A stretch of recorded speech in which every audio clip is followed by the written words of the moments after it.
Pues aquí estamos. Y aquí estamos para tratar un tema que merece la pena que lo tratemos con divertimento y con profundidad. No es un tema menor. Comprendo que a lo mejor a alguno le pueda aburrir el concepto de límites éticos o límites morales de la nueva tecnología y de la nueva ciencia, ¿no? Pero es un tema muy importante que afecta, por descontado, a nuestras organizaciones, pero también a nuestros derechos básicos y a nuestra seguridad, ¿no? Y lo que queremos en el día de hoy es realmente elevar el nivel de inquietud y elevar el nivel de preocupación con el cual tenemos que valorar estos temas. No queremos ni podremos limitar el avance tecnológico, no podremos ni queremos limitar el avance científico, pero los tres aquí sentados estamos convencidos de que el debate sobre si hay límites éticos y morales en el sentido práctico y pragmático de la palabra no es un tema menor, es un tema muy serio. Y los directivos, sobre todo los directivos, tienen que tener una especialísima sensibilidad. Las ideas que hemos discutido fundamentalmente son las siguientes.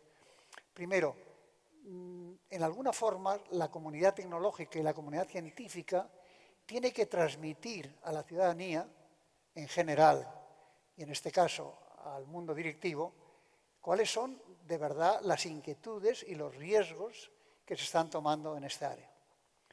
Y también es necesario que la propia comunidad jurídica se dé cuenta de que todo avance tecnológico, todo avance científico tiene consecuencias jurídicas y que por lo tanto no podemos volverle bajo ningún concepto la espalda.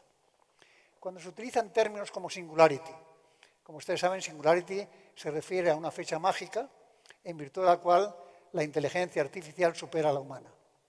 Y entonces hay muchísima gente, lo comentábamos antes con Francesco y con Karma, hay muchísima gente y empresas muy importantes trabajando en este concepto. O sea, no es un tema teórico, es decir, hay gente que está luchando para que la inteligencia artificial llegue a un momento en que supera a la humana. Entonces, la primera pregunta es, ¿y por qué carajo quiere usted que la inteligencia artificial supere a la humana? ¿Por qué? ¿Estamos todos conformes? Visto lo visto, tampoco es muy difícil que la inteligencia artificial supere a la humana, ¿no? Es decir, no es un récord de Guinness, vamos, realmente, ¿no? Pero habrá que preguntarse qué es eso. Y que se sepa que un país como Estados Unidos, en donde reside el poder tecnológico, todo este tipo de temas son temas en donde están invirtiendo no decenas de millones, sino cientos de millones de dólares en investigación. Y tenemos a dos personas, ustedes tienen el programa, ¿no? Lo digo porque siempre se da el programa, pero la gente nunca se lee los resúmenes de la gente, ¿no? Tenemos a Carmen Artigas, que primero es empresaria, es fundadora y la CEO de Synergics Partners, pero además de eso es ingeniero superior química y tiene un máster en administración de empresas y otras muchas cosas que tienen ahí. Pero ya hemos convenido que ustedes las leen, pero es una persona, primero, que viene dedicándose a estos temas mucho tiempo, que es consultora, que asesora a empresas y asesora a grupos sobre este tipo de planteamientos y que yo les aseguro que se conoce el tema de una manera admirable. Y además conoce casos concretos. No sé si los querrá mencionar o no, pero en fin, conoce casos concretos llenos de valor. Y Francesc Torralba es una mezcla para mí muy significativa de un pedagogo, un teólogo y un filósofo. Primero, darte la enhorabuena de que la filosofía haya vuelto a los libros de texto, lo cual es una maravilla, que en España habíamos logrado, yo no sé quién y cómo, que la filosofía desapareciera, siendo como es la ciencia básica del ser humano, desapareciera del sistema escolar, era bastante duro, de modo que me alegro muchísimo del tema. Pero tu combinación como pedagogo, como maestro, como teólogo y como filósofo, al hablar de estos temas, pues es un tema vital. Ha escrito un centenar de libros. Tú además de eso vives, ¿no? Porque un centenar de libros. ¿Alguno de ustedes ha escrito un centenar de libros o más? Realmente es admirable. Y además con títulos muy importantes y con títulos muy buenos. De modo que va a ser una sesión apasionante. Vamos a empezar con dos intervenciones del orden de 5 o 7 minutos, y después tendremos un coloquio lo más activo entre ellos y yo intentaré hacerles preguntas que nos permitan profundizar en el tema. Yo creo que, después de haberlo pensado, me habéis dicho que yo decida, Francesc, yo decido que tú eres el primero en hablar. Muy bien. Pues gracias en primer lugar por la invitación, también por la... Perdóname, quería advertir, por si leen el programa, de que hemos tenido la pérdida de Fernando Broncano, que no ha podido venir, está enfermo, y es una pena porque realmente le conocemos todos y era una persona que hubiera aportado mucho también a este debate sobre dilemas. Adelante. Decía que gracias, Antonio, por la invitación, también por la posibilidad de compartir esta mesa con Carme Artigas y con todos ustedes.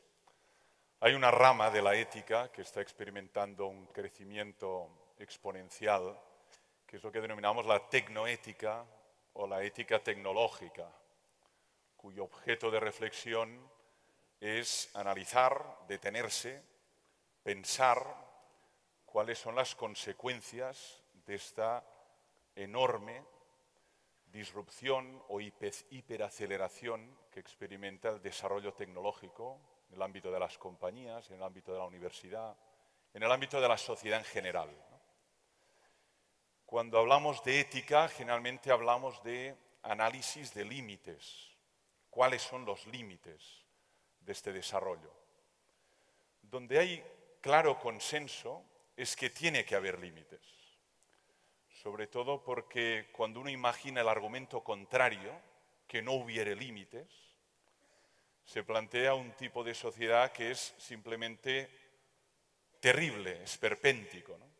Si hubiera una permisividad total en el desarrollo, en el uso y en el abuso de los artefactos, de los objetos técnicos, de la inteligencia artificial y de todos los instrumentos que somos capaces de generar. Donde hay el problema es en precisar qué límites y quién determina estos límites. Especialmente en un campo donde hay extraordinariamente una gran hipercompetitividad y naturalmente si los límites solo son para una determinada área pero no para la globalidad, es fácil que hayan desajustes o simplemente una competitividad desleal.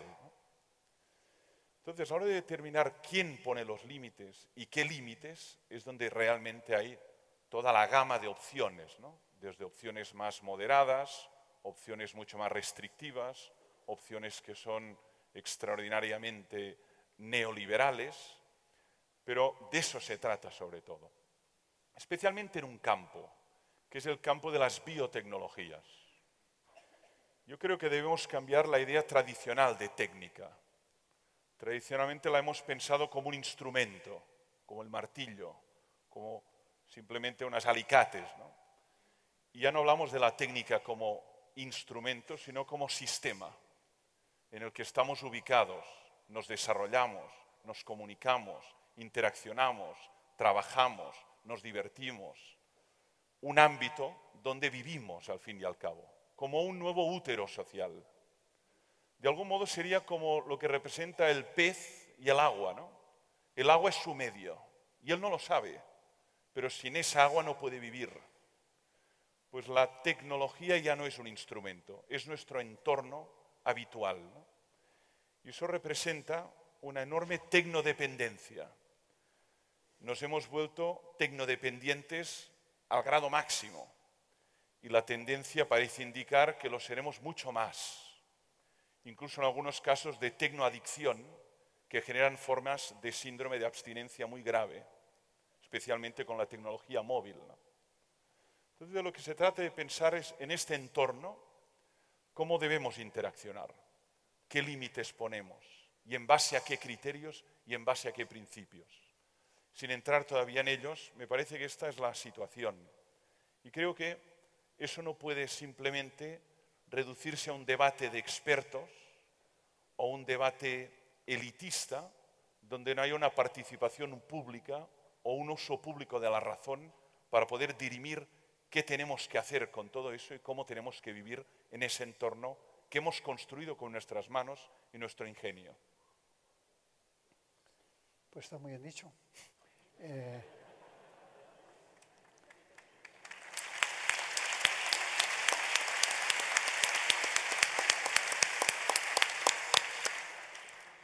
Karma, tus 5 o 7 minutos.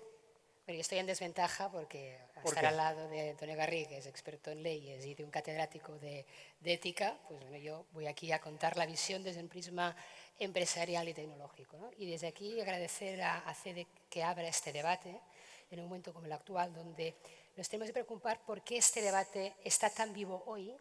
Ahora de golpe nos preocupamos por la ética y no nos hemos preocupado ni cuando salió el móvil, ni cuando salió Internet, ni cuando se han desarrollado otras técnicas de mejora de la productividad industrial y otros medios de producción energética, ni tan solo ante la industria armamentística. En cambio, nos estamos planteando debates éticos hoy. ¿Por qué? Porque la tecnología ha dejado de ser una técnica para entrar de lleno en la definición nueva de nuestro sistema económico, de nuestro modelo social y de nuestro incluso cuestionarnos nuestra propia existencia como seres humanos ante la emergencia de una nueva tecnología basada en datos y basada en inteligencia artificial. Ya no estamos hablando de técnicas, estamos hablando de inteligencia. Por lo tanto, estamos en otra dimensión tecnológica donde todo aquello que hagamos tiene un impacto real en la manera de pensar, en la manera de decidir. Y es por eso en el que el debate hoy en día es tan vivo. Evidentemente, los temas de bioética y de ingeniería genética darían mucho que hablar, pero yo quiero centrarme hoy en los grandes retos que tiene la ética aplicada al mundo de los datos y de la inteligencia artificial, que es lo que me toca más cerca y quizá es el tema donde todos estamos dando cuenta que está más cerca y más próximo de lo que sabíamos o de lo que pensábamos. Porque en este mundo nos estamos moviendo por una parte entre el alarmismo, que harán con mis datos, las fake news, y en otra parte con la frivolidad, ¿no? De pensar que esto como que está resuelto y está descontado. Yo creo que tenemos que ser conscientes de dónde están los peligros. Yo diría que hay 5 grandes retos desde el punto de vista ético vinculado a los datos y a la inteligencia artificial. El primero sería el derecho, ¿no?, de la privacidad, el nuevo concepto de privacidad de datos. Estamos en Europa con unas leyes de protección de datos personales. Hay otras sociedades donde no tienen esta legislación. En China ni está ni se le espera, y hay sistemas de vigilancia exhaustiva de la vida de los ciudadanos que nosotros desde nuestro criterio ético serían tremendamente intrusivos. También darnos cuenta que el concepto de privacidad ha cambiado a lo largo de los años y cambia con las generaciones. Nuestros hijos publican todo lo que hacen en su vida personal, en una exposición permanente de su vida y su manera de pensar. Yo antes, cuando contrataba a una persona, no sabía qué partido político votaba, y ahora lo sé todo porque me miro su Twitter y puedo directamente saber sus opiniones sobre todos los temas de actualidad, y puedo tener incluso un sesgo no querido por la intencionalidad o por su opinión, ¿no? Por tanto, el tema de la privacidad y la intimidad es algo que cambia a lo largo del tiempo y que tiene moralmente una evolución, y no podemos, para mí, definir marcos fijos. Nosotros mismos probablemente estamos casi todos en una red social que se llama LinkedIn, donde publicamos nuestro currículum. Yo tuve el placer de conocer a uno de los fundadores que me decía que la principal dificultad cuando fundaron LinkedIn para atraer capital riesgo es que le preguntaban: ¿cómo vas a conseguir que la gente publique su currículum? Porque el currículum es algo que hoy en día, con la ley de protección de datos, las empresas sabemos que tienen que estar protegidos bajo 7 llaves en un armario en el Departamento de Recursos Humanos. Y cada vez que a alguien se le escapa un currículum en la papelera y alguien lo encuentra, le inventan una demanda. Y todos publicamos el currículum en LinkedIn. Por tanto, el concepto de que es privado cambia en el tiempo. El otro gran riesgo que tenemos es vinculado a los algoritmos, en lo que yo llamo la dictadura de los algoritmos. Los algoritmos están decidiendo, tomando decisiones, por ejemplo, de microsegmentar personas en base a su comportamiento para hacer una oferta mucho más personalizada, que probablemente estaremos encantados que se ajuste a nuestra demanda. Pero puede ocurrir de que estemos limitando las opciones o el derecho a la libertad de elegir. Porque si yo soy de una renta baja muy baja, y como sé que no me lo puedo permitir, nunca me va a aparecer un anuncio de un coche de alta gama, ¿no? Es que no lo voy a ver, es que no me va a aparecer el anuncio nunca, es que igual ni me entero que existe. Entonces, ¿qué ocurre? Que no tengo derecho ni a soñar, no tengo derecho ni a progresar, y eso es lo que puede ocurrir. El otro gran reto es entender cómo están hechos los algoritmos de inteligencia artificial y ver que hay 2 tipos de sesgos. El sesgo que llamo de los prejuicios, es decir, entrenamos los modelos predictivos a futuro con datos del pasado, con lo cual los sesgos del pasado los puedes proyectar a futuro. Y luego está todo el tema de los aprendizajes no supervisados, que es cuando las máquinas aprenden solas y como fue el chat de Microsoft, tuvieron de desconectarlo 24 horas porque lo dejaron solo por Twitter, aprendió lo mejor de cada casa y se convirtió en xenófobo, misógino, racista, fascista en 24 horas y se tuvo que desconectar. Por lo tanto, estamos en un equilibrio donde eso no es un tema menor, que afecta para mí la responsabilidad de las empresas y que sobre todo los empresarios y los directivos no podemos mirar a otro lado y pensar que no va con nosotros, porque no podemos dejar ni en manos de la ética ni en manos de la matemática la incorporación de un código ético. De todos modos, Antonio.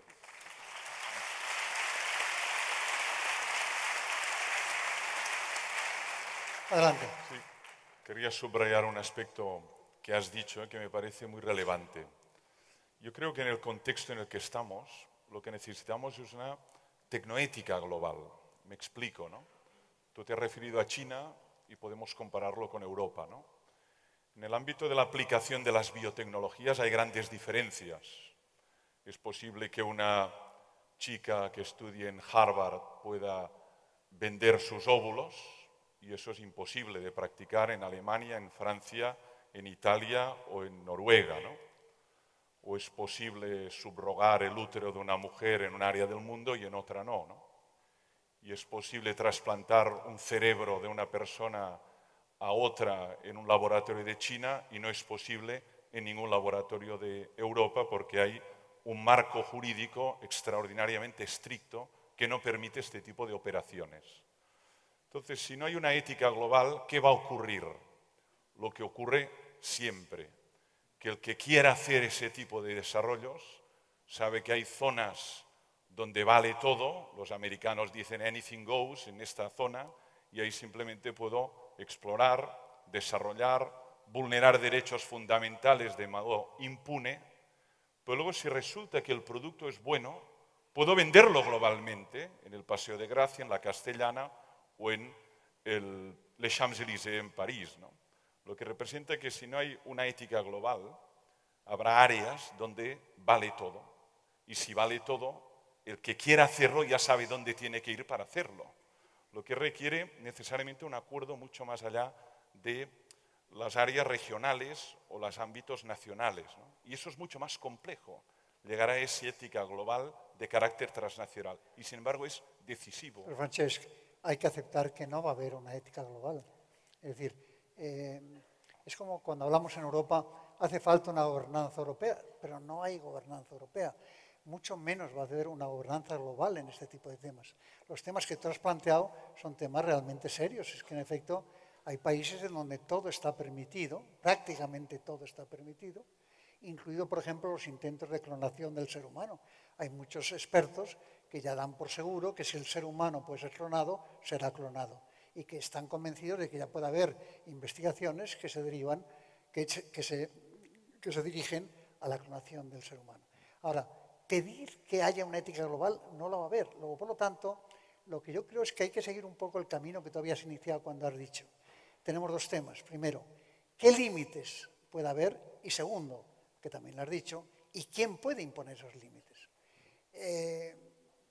Si te pregunto concretamente quién puede poner esos límites, ¿tú dirías que el mundo político o el poder ejecutivo o el poder legislativo o el poder judicial? No. A ver, yo lo que creo es que a la hora de poner límites necesariamente tiene que haber órganos de deliberación interdisciplinar. Me parece que a veces el poner límites no podemos dejarlo exclusivamente en manos de una disciplina o de un área del saber. Entre otras cosas porque para entender la complejidad del fenómeno necesitas en ese órgano que haya filósofos, que haya tecnólogos, que haya médicos, que haya juristas, que haya economistas, por un lado, ¿no? Esto me parece que es decisivo a la hora de poder identificar los principios mínimos que hay que salvaguardar. Luego, además, me parece que tiene que haber pluralidad de sensibilidades, ¿no? Religiosas, espirituales, políticas y, por supuesto, también de disciplinas, como he dicho, ¿no? Y tratar de llegar a estos consensos mínimos. Lo conseguimos con la Declaración. En 10 de diciembre de 1948 se consiguió este pacto. Han pasado 70 años. La vamos a conmemorar ahora el 10 de diciembre del 2018, ¿no? Se refiere a la Declaración de Derechos Humanos. Hubo 30 artículos, luego se sumaron otros países, desde el principio hasta el día de hoy. Es la declaración donde hay más consenso respecto a la dignidad, a la integridad, a la equidad, a la libertad de expresión, de pensamiento, de movimiento, de creencias y, por supuesto, a la equidad, ¿no? Bien, ¿por qué no se puede conseguir algo en el ámbito de las tecnologías o en el ámbito de las biotecnologías? Me parece que no podemos resignarnos a decir no hay nada que hacer, hay un desarrollo desbocado, completamente ciego, como un tren hiperacelerado que no sabe dónde va y en el que estamos metidos, y de lo que se trata es de pensar a dónde va y por qué va tan rápido y si eso beneficia el desarrollo y la calidad de vida de las personas o al final no. Yo pregunto a mis alumnos en la universidad, tengo 300 cada semana, ¿el móvil les ha hecho más libres o más esclavos? Mayoritariamente, chicos de 20 años, más esclavos, profesor, mucho más esclavos. Pero no lo vendieron como el gran objeto de la liberación. Y sin embargo ustedes se sienten mucho más esclavos. Tenemos que pensar, sin caer en las tecnofobias, pero tampoco en las tecnofilias completamente optimistas, ¿no? Sino pensar si este objeto realmente mejora mi vida, mi calidad de relaciones, mi entorno, o me está convirtiendo en un ser enajenado que ya no tengo vida para nada y estoy completamente obsesionado con la pantalla. ¿Qué tipo de usos hacemos de esta tecnología? ¿Estás de acuerdo o no? No, para nada. ¿Eh? Como tú comprenderás en este punto No, final, pero un poco de no estoy desacuerdo de viene acuerdo, bien, ¿eh? no, para nada. Un poco de desacuerdo viene estupendo. Recuperando el punto anterior, Dime. yo diría que el tema de la ética global es un aspiracional complicado.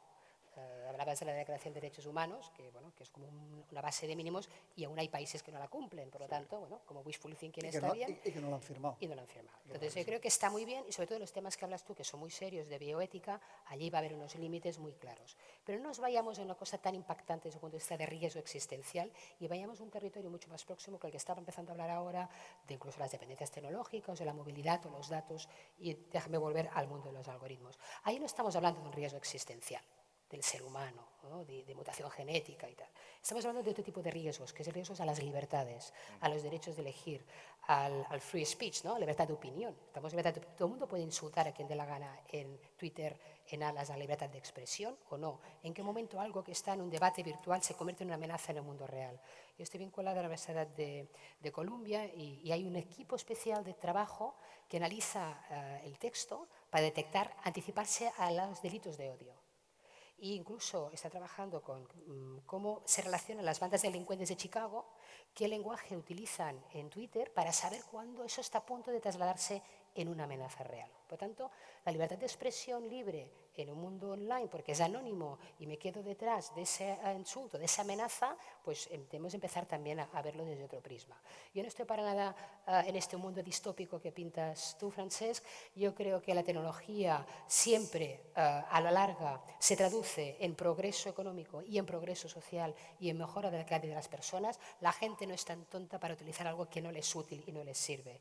Hoy en día el 90% de las relaciones humanas se realizan por internet, por móvil, tienes una capacidad de aprendizaje. Una persona en África puede hacer un máster del MIT online y ese acceso a democratización universal del conocimiento lo está permitiendo la movilidad y eso hará de que cuando realmente las redes móviles lleguen al 100% de la población mundial, eso esperamos que sea antes de 2050, habrá más de 200 millones de mentes que van a estar en el mundo.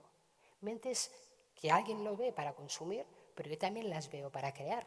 Por lo tanto, yo solo veo capacidades positivas del proceso tecnológico que terminan convirtiéndose. Pero claro, en este viaje pasan dos cosas.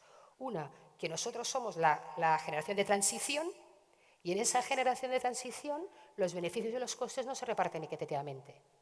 Y en esta generación de transición tenemos que volver a inventar las bases en las que hemos fundamentado el modelo económico antiguo que ya no nos sirve, el modelo de relación social, un nuevo pacto social que ya no nos sirve. Y ahí es donde tenemos que centrar el debate.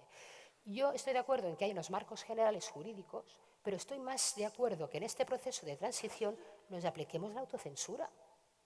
Nos apliquemos la autocensura. Y para mí lo que va a distinguir unas sociedades de otras va a ser su conjunto de principios y valores de que, aunque sea técnicamente posible, no lo voy a hacer.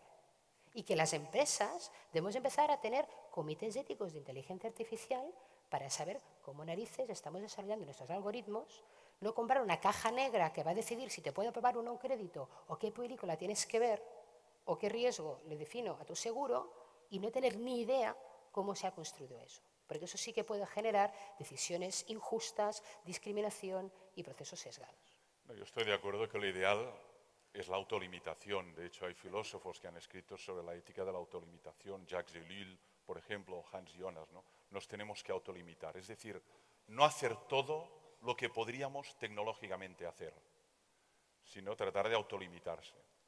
Sin embargo, también es verdad que eso requiere de madurez, de autoanálisis, de capacidad de consecuencias, y muchas veces lo que acaba ocurriendo es que si no hay una heterolimitación, si no te limita el otro, tú no te limitas. Especialmente si hay mercado. Y el mercado al final es lo que no me limita, ¿no? Por lo tanto, sí que es lo óptimo sería la autolimitación, ¿no? Pero muchas veces creo que hay unos vectores que mueven a hacer más simplemente porque el competidor está haciendo más, observa allí que hay un target de mercado para explorar, que si no exploro yo, va a explorar él y se va a convertir en el nuevo rey de ese mercado, y porque yo me tengo que quedar fuera de esta posibilidad.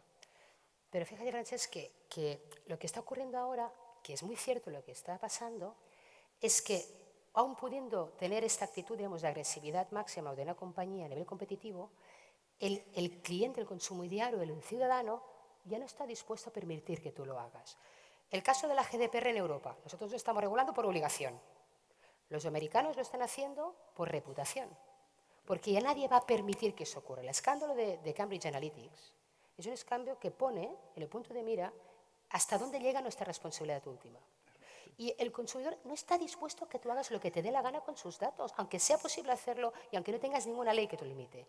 Y antes de una sesión anterior hablamos de la importancia de la confianza de los clientes. Y esa confianza se va a basar cada vez más en la transparencia, en decirle tú qué haces con su información y a cambio de qué, en qué beneficio se lo estás dando, y en que no te va a permitir hacer cosas que moralmente no son aceptables. Yo comentaba antes el ejemplo real, cuando ocurrieron los atentados en Sydney, el atentado terrorista, en ese momento se tuvo la necesidad de evacuar a muchísima gente en un punto concreto de Sydney que había ocurrido el atentado.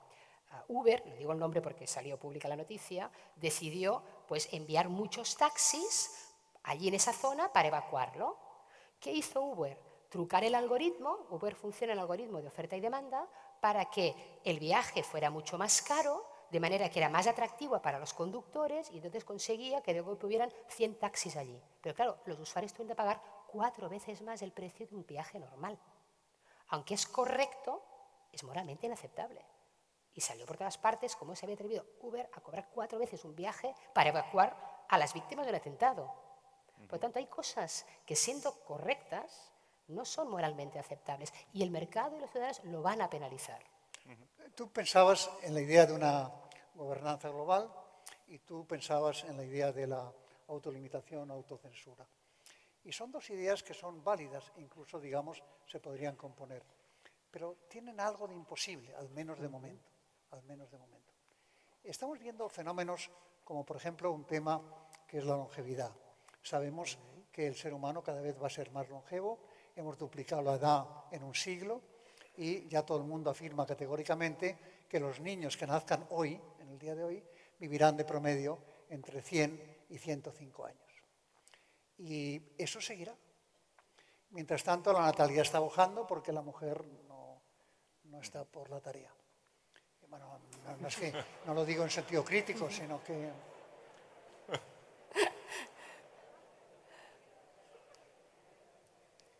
Google está trabajando en la longevidad y está gastando millones y millones. Y lo lógico es pensar que con la nueva medicina, fundamentalmente basada en máquinas, con la nueva alimentación y tal, esta longevidad no tenga límite. Y entonces el otro día estuve en un debate en donde se afirmaba categóricamente que en el 2045 morir será una opción. Usted puede morir si quiere, pero si no quiere, pues... Es un tema que a mí me fascina, como pueden imaginarse. Y lo estoy siguiendo con todo interés, pues porque no por nada, anecdóticamente. Me da la sensación de que no me va a tocar, porque hablan de temas especiales, ¿no? Pero incluso se habló claramente de que ya se está montando en Europa y en Estados Unidos hay varios hospitales de criopreservación, ¿no? Es decir, preservar a seres humanos a una temperatura determinada, pues pensando en que si dentro de 10 años hay cura para la enfermedad que la ha llevado a la muerte, pues que esa persona pueda ser limitada. Sobre este tema, es decir, aquí sí que hay un tema en donde la gobernanza global, los autolímites, tienen que imponerse a trabajar en alguna forma. Es decir, ¿qué tipo de mundo vamos a hacer? Si cada día, es decir, si empezamos a jubilar a la gente a los 56 años y tiene un promedio de edad de 82, 84, 90 o 100, ¿qué hacemos con el resto del mundo? El tema, por ejemplo, de la soledad. En Gran Bretaña ya se ha creado una Secretaría de Estado para luchar contra la soledad, que es que la gente está sola, está sola. Es decir, por eso digo que estos temas que estamos hablando no son temas teóricos, es decir, son temas realmente que afectan a todo este tipo de temas. Sobre el tema de la longevidad, la criopreservación, la idea de la inmortalidad. Y te lo pregunto a ti porque en tu condición de teólogo y de filósofo, la relación entre ciencia y religión siempre ha sido una relación complicada, para que nos vamos a engañar, ¿no? Pero es una relación que tenemos también que afrontar y que la han afrontado mucha gente, entre ellos varios amigos que han tenido últimamente problemas con ese tema, ¿no? En todo este tipo de temas, es decir, la inmortalidad es un problema religioso, ¿no? Es decir, a ver, yo diría que Unamuno decía que el hambre de inmortalidad es constitutivo del ser humano, ¿no? El deseo de vivir más, ¿no? Y de gozar más, pues, de la realidad que tenemos, ¿no? De las personas que amamos, ¿no? De los oficios que desarrollamos. Por lo tanto, hay como una necesidad de más, de trascender. Y además, naturalmente, la tecnología nos ofrece unas posibilidades, naturalmente también con un estilo de vida y un entorno, que nos permite dilatar esta condición mortal en el tiempo. Los más, yo creo, aventureros hablan incluso de la muerte, o de la que la primera generación que podrá decidir morir o no morir ya ha nacido, que es la generación de mis hijos y de los hijos de personas que hay aquí, o de nietos, ¿no? Pero en cualquier caso ya ha nacido, ¿no? Y sin embargo los más cautelosos, los más, yo creo, prudentes, dicen no, en cualquier caso lo que habrá es una dilatación de 105, 110, 120, progresiva, pero eso de poder desafiar la condición mortal a través de la tecnología es algo que escapa a nuestras capacidades de inteligencia, de tecnología y de recursos, ¿no? Por tanto, hay las dos líneas, ¿no? Pero por otro lado, ¿qué observamos? Pues observamos que también nos encontramos con personas mayores en grandes ciudades del mundo. Tú citabas Londres o París, Barcelona, Madrid, donde hay personas que viven su ancianidad muy solas, con una soledad no buscada, y luego hay muchas situaciones de autoabandono o incluso de negación de la propia vida, ¿no? O sea, vivir tanto sí, pero ¿para qué? Y luego los desajustes que puede generar en todos los niveles, ¿no?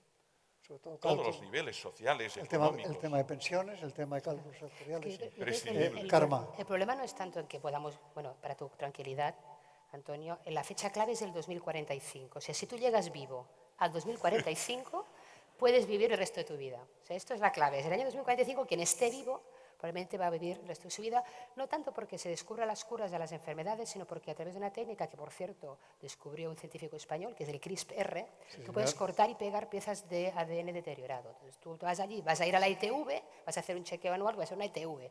Oye, que no ves mucho, te cambian la córnea. Oye, que te falla la memoria, te ponen implante. Que me ha salido una célula defectuosa, cortas y pegas y empastas, ¿no? O sea, que esto va a ser un poco en plan transhumanismo, cyborgs y tal, ¿no? Bueno. Pero yo creo que esto, como todo, si es posible, va a ocurrir. O sea, si te dicen, oye, si te tomas esta pastilla de vitamina... O sea, antes 20 años, pues la gente, pues, ¿no? Pues al principio, me acuerdo cuando el libro que hizo Punset sobre la búsqueda de la felicidad, que decía que nos sobraban 40 años de excedencia, ¿no? Es que ahora nos van a sobrar 100 años de excedencia. Y esto, el problema no es cuántos años viviremos, sino las consecuencias que eso tiene en los mecanismos de convivencia que nos hemos definido y en el entorno social. El matrimonio está pensado para gente que se casaba a los 13 años, tenía hijos, y cuando los hijos tenían 13 años, pues ya se morían, la reina católica y todos estos. Claro, el matrimonio debe durar 150 años o 200, ¿sabes? O sea, tú aguantas 25, 30, 50, pero... Lo ha dicho ella, ¿eh? Claro.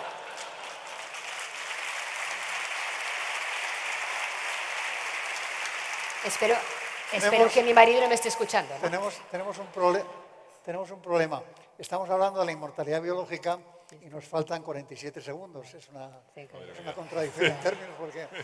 Solo brevemente. Yo creo que lo que estamos haciendo es replantear otras cosas, instituciones que hasta ahora funcionaban y van a dejar de funcionar o tenemos de readaptar, ¿no? Yo creo que esta es la clave, no tanto de que tengamos de renunciar a vivir más y mejor si la técnica y la ciencia no nos permite hacerlo. De todos modos, a mí me Estoy preocupa negociando mucho. 5 minutos. Bien, bien, fantástico. A mí me preocupa mucho el acceso a estas tecnologías, ¿no? Hay un principio básico, al menos en la cultura europea, que es la equidad, y eso genera unos agravios comparativos enormes, ¿no? Es decir, ¿quién tendrá acceso a poder utilizar la tecnología CRISPR para poder recomponer sus genes o simplemente recambiar sus órganos que han sufrido algún desperfecto, ¿no? No podemos olvidar la vinculación entre el neoliberalismo y la tecnotendencia, ¿no? Y por lo tanto habrá aquí como dos categorías claramente humanas, ¿no? Quienes tienen acceso a mejorarse biotecnológicamente a sí mismos, pagando naturalmente, y quienes no tengan acceso. Y eso es algo que alguien dirá, esto ya existe en muchos terrenos. Sí, naturalmente que existe, pero es que el desarrollo va a ser exponencial. Y por lo tanto no se trata siempre de un desarrollo de tener un coche de gama alta o de gama baja, unas gafas más caras o menos caras.